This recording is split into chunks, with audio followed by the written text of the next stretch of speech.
नमस्कार ट्रेडर्स मित्रांनो, माझ्या मार्केट चॅनलमध्ये तुम्हा सर्वांचे स्वागत आहे. आज पहिले एक 2-3 मिनिटं आहे ना, एक महत्त्वाच्या विषयावरती आपल्याला थोडी चर्चा करायची आहे. 4-6 महिन्यांपूर्वी मी एक व्हिडिओ केलेला होता किंवा त्याच्याहीपेक्षा थोडं पाठीमागे असेल, आपल्या डेली व्हिडिओमध्ये त्याची चर्चा केली होती की सेन्सेक्सचे जे ट्रेड आहेत ना, त्याच्यामध्ये एक जणाला जवळजवळ 78 लाखांचा लॉस झालेला होता. एक 5 मिनिटाच्या ट्रेडमध्ये, फक्त 2-3 मिनिटाचा काहीतरी ट्रेड होता. आणि तसंच काहीसं आज होताना पाहायला मिळालं. बऱ्याच जणांचे मेसेज आले किंवा कॉल आले, सर नक्की काय होतंय. तर ही जी कॅन्डल दिसते ना तुम्हाला, या कॅन्डलमध्ये, आणि 5 मिनिटाची कॅन्डल आहे. खरं तर ही 5 मिनिटाची मी लावलेली आहे. तुम्ही जर पाहिलं तर फक्त ही 2 मिनिटात फॉर्म झालेली कॅन्डल आहे. लक्षात घ्या, फक्त 2 मिनिटाचा फॉल आहे हा शेवटचा. तर 2 मिनिटांमध्ये जवळजवळ 200-250 पॉईंटचा फॉल आपल्याला पाहायला मिळाला आहे. आता याच्यामध्ये लक्षात घ्या काय झालेलं आहे. जरी तुमचे स्टॉप लॉस असतील, आता तुम्ही समजा कॉल बायर असताल तर तुम्हाला जास्त नुकसान झालेलं नसेल, एक्सपायरी आहे, प्रीमियम कमी होते. मोठे लॉट असतील तर त्या प्रमाणामध्ये झालेलं असेल. परंतु ज्यांनी पुट राईट केलेले आहेत त्यांची आज काय परिस्थिती झाली असेल हे लक्षात घ्या. अगदी 10-900 म्हणजे ₹1 जो पुट होता ना, 1 किंवा ₹2 पुट अगदी 150-200 पर्यंत जाताना पाहायला मिळाले. आणि सगळ्यात महत्त्वाची याच्या पुढची गोष्ट, बरेच जण नवीन लोक ट्रेडरमध्ये येतात किंवा थोडेफार दिवस ट्रेडिंगमध्ये घालवतात आणि त्यांचा असा विचार असतो की फुल टाईम ट्रेडिंग करू शकतो का आपण, किंवा बरेचशा गोष्टी असतात, पूर्ण कॅपिटल लावणं किंवा कुठून तरी पैसे उसने घेणं किंवा व्याजाने घेणं आणि त्यानंतर मार्केटमध्ये पैसे लावणं. ह्या ज्या गोष्टी आहेत ना, मार्केटची ही डार्क साईड आहे. याच्याविषयी कोणीही चर्चा करत नाही आणि हे होत असतं, अधूनमधून घडत असतं. आता जशा पद्धतीने इंडेक्स वाढत चाललेले आहेत, म्हणजे सुरुवातीला फक्त निफ्टी आणि बँक निफ्टी होते ना, तोपर्यंत खूप छान होतं किंवा लिक्विडिटी अगदी पुरेशी होती, त्यामध्ये ट्रेडही चांगले एक्झिक्यूट होत होते तुमचे. परंतु जसं जसं इंडेक्स वाढत चाललेत, मग त्यानंतर फिन निफ्टी आलं, मिड कॅप आले, सेन्सेक्स आहे, बँकेक्स आहे आणि आता काही नवीन इंडेक्स येत आहेत. त्याच्यामध्ये ट्रेडिंग लगेच सुरू होणार नाही, परंतु नवीन इंडेक्स येतात. तर याचा परिणाम काय होतोय, जरी तुम्ही इथे SL प्लेस केला असेल, बऱ्याच जणांना असं वाटतं की आम्ही SL प्लेस केला म्हणजे झालं, परंतु स्लिपेज जे असतं ना, ते खूप जास्त याच्यामध्ये पाहायला मिळालं आहे. म्हणजे अगदी तुम्ही 10ला लावलेला SL तुमचा एक्झिक्यूट होता होता 50ला गेलेला आहे, कुणाचा 70ला गेलेला आहे आणि खूप मोठं नुकसान आज याच्यामध्ये झालेलं आहे. आणि ही कॅन्डल बनण्याचं कारण सुद्धा तेच असतं. थोडं दूरचा कोणाचा तरी स्ट्राईक प्राईसचा एखादा पुट सेल केलेला असेल आणि त्याचा जसा SL ट्रिगर होत गेला ना, तर ते ट्रिगर होत होत होत सध्याला मशीन ट्रेडिंग जे आहे ना, ते खूप वाढलेलं आहे. मशीन ट्रेडिंगमुळे काय होतं, तिथे इमोशन नाही आहे, काही नाही आहे. आणि एक म्हणजे ज्याला आपण इफेक्ट म्हणतो, कॅस्केडिंग इफेक्ट ज्या पद्धतीने असतो, या पद्धतीने म्हणजे हा एक जर पडला याच्यावरती तर हा दुसऱ्याला पाडतोय, दुसरा तिसऱ्याला पाडतोय, या पद्धतीने एक सिक्वेन्स सुरू होती आणि तसं यामध्ये पाहायला मिळतं. त्याच्यामुळे जेव्हा तुम्ही मार्केटमध्ये येताय ना, तर या गोष्टीसुद्धा लक्षात ठेवा. ही डार्क साईड, याच्यामध्ये कोणीही काही करू शकत नाही. मध्ये म्हणजे ना याच्यासाठी ब्रोकर जबाबदार आहे, ना कोणी ट्रेडर जबाबदार आहे. तुम्ही कितीही चांगलं ॲनालिसिस केलं, कितीही काही केलं, आता जर तुमचा SLच 40-50 पॉईंटने स्लिप झाला तर त्याच्यासाठी ना कोणीच जबाबदार नाही आहे. पण या गोष्टी होतात. कदाचित पुढे जाऊन सेबी याकडे लक्ष देऊ शकतं किंवा काही नवीन येईल, नियम्स येतील किंवा बाकी काय असेल ते होऊ शकतं. परंतु तोपर्यंत या गोष्टींची काळजी तुम्हाला स्वतःला घ्यायची आहे, प्रत्येक ट्रेडरला. आज जर तुम्ही याच्यामध्ये ट्रेड केलं नसेल तर तुम्हाला त्याचं महत्त्व जाणवणार नाही की काय होऊ शकतं. परंतु आज बरेचसे असे लोक आहेत ना, ज्यांचं पूर्ण कॅपिटल वाईप आऊट झालेलं आहे, कॅपिटल पूर्ण संपलेलं आहे, काहीच राहिलेलं नाही आहे. कारण का, जे मी पाठीमागच्या 2-3 व्हिडिओमध्येही चर्चा केलेली होती की जे नवीन सेलर्स बनलेले आहेत ना, त्यांना सध्याला खूप जास्त ट्रॅप केलं जाते. म्हणजे मार्केटमध्ये काही दिवसांपासून एक मिथ, ते जुनंच आहे, परंतु सांगितलं जातं की फक्त सेलर्स पैसे कमवतात, फक्त सेलर्स पैसे कमवतात.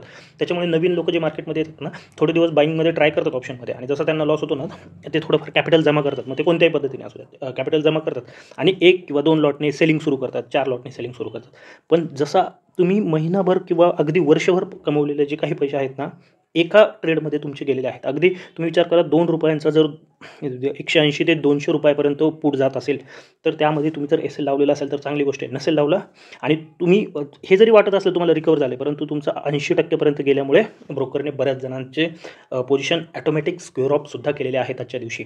आणि याकडे लक्ष ठेवणं गरजेचं आहे. जर तुम्ही मार्केटमध्ये काम करताय तर या छोट्या छोट्या गोष्टींकडे लक्ष असणं, आपल्या क्वांटिटी मॅनेज करणं, आपलं कॅपिटल किती आहे, आपण कोणत्या पद्धतीचे ट्रेड करतो हे पाहणं महत्त्वाचं आहे. आणि त्याबरोबरच इंडेक्स निवडणं खूप जास्त महत्त्वाचं आहे. म्हणून मी नेहमी सांगत असतो की मिड कॅप असू द्यात, सेन्सेक्स असू द्यात, बँकेक्स असू द्यात आणि फिन निफ्टीसुद्धा. फिन निफ्टीमध्ये आत्ता बऱ्यापैकी लिक्विडिटी आहेत, परंतु जे नवीन इंडेक्स आहेत ना, त्यामध्ये क्वांटिटी नेहमी मोजून मापूनच ठेवा.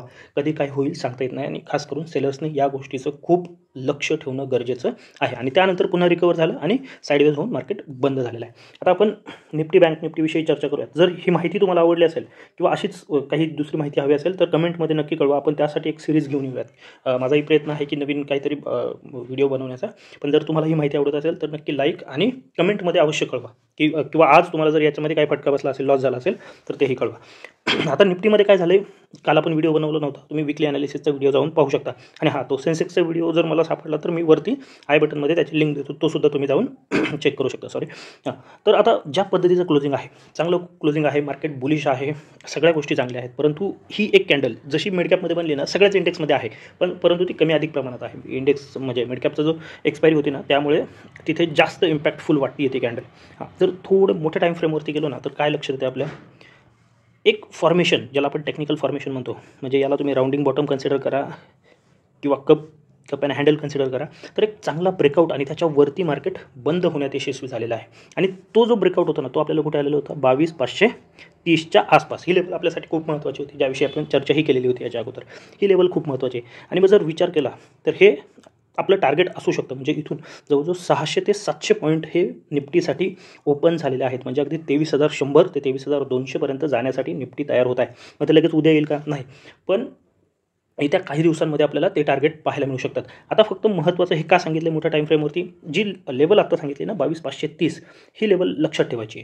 आता जोपर्यंत आपण त्या लेवलच्या वरती आहोत, लक्षात घ्या, जोपर्यंत आपण त्या लेवलच्या वरती आहोत ना, तोपर्यंत शॉर्टचा विचारसुद्धा निफ्टीमध्ये करायचा नाही. छोटे मोठे जे स्कॅल्पर असतील किंवा अगदी 10-20 पॉईंटसाठी ट्रेड करतात ना, ते विचार करू शकतात. परंतु ज्यांना डिरेक्शनल ट्रेड घ्यायचे आहेत किंवा मोठ्या टार्गेटसाठी ट्रेड घ्यायचे आहेत ना, त्यांनी ही लेवल मार्क करून ठेवा. ती लेवल आहे 22,530.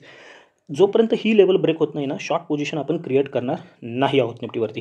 एक सकाळी चांगली रॅली या कॅन्डलने डीप आलेला आहे आणि त्यानंतर एक साईडवेज कामकाजच आपल्याला होताना पाहायला मिळेल. आता उद्या कशा पद्धतीने ट्रेड प्लॅन करू शकतो, डाऊन साईड तर क्लिअर आहे, याच्या खाली जोपर्यंत जात नाही. फक्त फ्लॅट ओपन होऊन जर मार्केट खाली येते, 620 असेल किंवा 580 असेल आणि 530 असेल, या तिन्ही लेवलपर्यंत आपण बाय ऑन डिप्स ज्याला आपण म्हणतो त्या पद्धतीचं फॉर्मेशन शोधणार आहोत आणि मग तिथे बाईंगचाच विचार करणार आहोत. कदाचित काय होऊ शकतं, फ्लॅट ओपनिंग नंतर एवढी मोठी कॅन्डल बनू शकते 100-150 पॉईंटची. आता बऱ्याच जणांना वाटेल इथे आपण पुट का नाही घेऊ शकत, तुमचं काही ॲनालिसिस असेल तर नक्की घ्या. परंतु ज्या पद्धतीचं मार्केट आहे बुलिश ट्रेंड, त्यामध्ये कॉन्ट्रा ट्रेड करण्यापेक्षा एखाद दिवशी नाही ट्रेड केला तर काही फरक पडत नाही. या मताचा मी आहे, तुमचं मत नक्कीच वेगळं असू शकतं. तुम्हाला जे ॲनालिसिस दिसेल किंवा ज्या पद्धतीचा ट्रेड बनतोय करू शकता, कारण का इथेही 40-50 पॉईंट आहेत, इथेही 40-50 पॉईंट आहेत आणि त्या 40-50 पॉईंटसाठी नक्कीच ज्याला पाहिजे तसा ट्रेड करू शकतो. परंतु जे ओव्हरऑल फॉर्मेशन बनत आहे ना चार्टचं, त्यावरून ही माहिती आहे. 530च्या खाली मग आहेत 450 आहे, 320 आहे किंवा अगदी 280 आहे. जोपर्यंत याच्यावरती आहेत तोपर्यंत त्या लेवलचा विचार करण्याची सुद्धा आवश्यकता नाही. आता अपसाईड कुठे, इथे डाऊन साईडला कुठे आल्यानंतर बाईंग करायचं हे समजलं. आता अपसाईडला आपण काय विचार करू शकतो, अगदीच पाहायचं झालं म्हणजे ॲग्रेसिव्ह ट्रेडर असाल तुम्ही, तर मार्केट फ्लॅट ओपन होणं बेस्ट असू शकतं. फ्लॅट ओपन होऊन जर 685 22,685 ही लेवल ब्रेक होती आहे, तर तुम्ही तुमच्या 40 to 50% क्वांटिटी ॲड करू शकता कॉल साईडला इथे 22,685 आणि हा तुमचा स्टॉप लॉस असला पाहिजे. अगदी 20 ते 25 पॉईंटचा तुमचा स्टॉप लॉस बनणार आहे. 650-655च्या दरम्यान तुमचा स्टॉप लॉस असेल. त्यानंतरचं जे पहिलं टार्गेट आहे 22,730 आणि हीच लेवल खूप महत्त्वाची. कोणती? 22,730, 20 ते 30 एक 10 पॉईंटचा झोन आहे. ही लेवल खूप महत्त्वाची असणार आहे. याच्यावरती तुम्ही पूर्ण क्वांटिटीने बाईंग पोझिशन क्रिएट करू शकता. मग याच्यावरती जसं तुम्ही 1 तास सस्टेन होतं ना, आपण 2 तासाची कॅन्डल पाहिली होती, परंतु 1 तास जरी सस्टेन झालं, 1 तासाची कॅन्डल क्लोज झाली, तरी तुम्ही 23,000 ते 23,100-200साठी तयार होत आहात, हे लक्षात घ्यायचं आहे. मग उद्यासाठीचे टार्गेट काय असू शकतात, तर 22,730च्या वरती 22,775 आणि 22,820 या टार्गेटसाठी तुम्ही ट्रेड प्लॅन करू शकता. पण कधी 730च्या वरती निघाल्याच्या नंतरच. आणि मग एक्सपायरीला पाहूयात आपण नवीन काय टार्गेट येतात, परंतु उद्यासाठी याच टार्गेटसाठी प्लॅन करायचे आहे, एक्स्ट्रा काहीही करण्याचा प्रयत्न करायचा नाही. गॅपअप नंतर सुद्धा जरी मार्केट खाली येते, अशी एखादी कॅन्डल बनती आहे, मी पुन्हा एकदा सांगतो, अशी एखादी कॅन्डल बनती आहे, तुमचं काय ॲनालिसिस असेल तर तुम्ही घेऊ शकता, परंतु मी स्वतः तरी अवॉइड करणार आहे पुट साईडचं ट्रेड ॲटलिस्ट 22,530च्या खाली क्लोज होईपर्यंत किंवा नवीन काही फॉर्मेशन बनेपर्यंत, म्हणजे एक दिवस त्यामध्ये पडणार नाही आहे. दुसरा आहे बँक निफ्टी. बँक निफ्टीमध्ये सुद्धा एक चांगला ब्रेकआउट आपण पाहिलेला आहे. गेल्या काही दिवसांपासून ज्या हायची वाट आपण पाहत होतो की बँक निफ्टीमध्ये नवीन हाय बनणं गरजेचं आहे आणि आज तो आपल्याला बनताना पाहायला मिळालेला आहे. आता लगेच उद्या याच्या वरती बाईंग पोझिशन क्रिएट करणं थोडं रिस्की असू शकतं. बँक निफ्टीमध्ये तुम्हाला थोडंफार पुटची संधी मिळू शकते, पण ती लेवलसुद्धा खूप दूर आहे.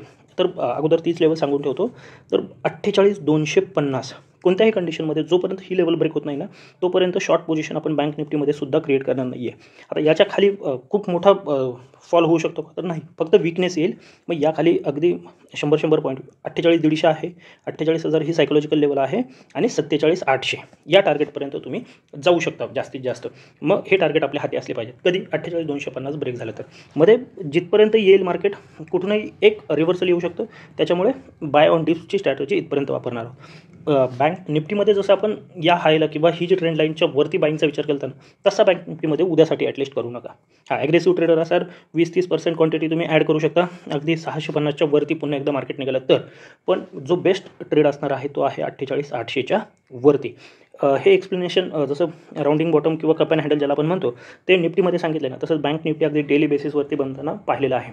आणि मग जर आपण 48,800च्या वरती सस्टेन करतोय ना, तर आपण 50,000साठी तयार होत आहोत. लगेच 50,000 उद्या येण्याची शक्यता नाही आहे. पण मग 48,800च्या वरती जर तुम्ही पाहताय तर डेफिनेटली 49,000 अगदीच 49,000 हाताशी घेऊ नका. 950 ते 49,040 हा झोन ठेवा 60-70 पॉईंटचा.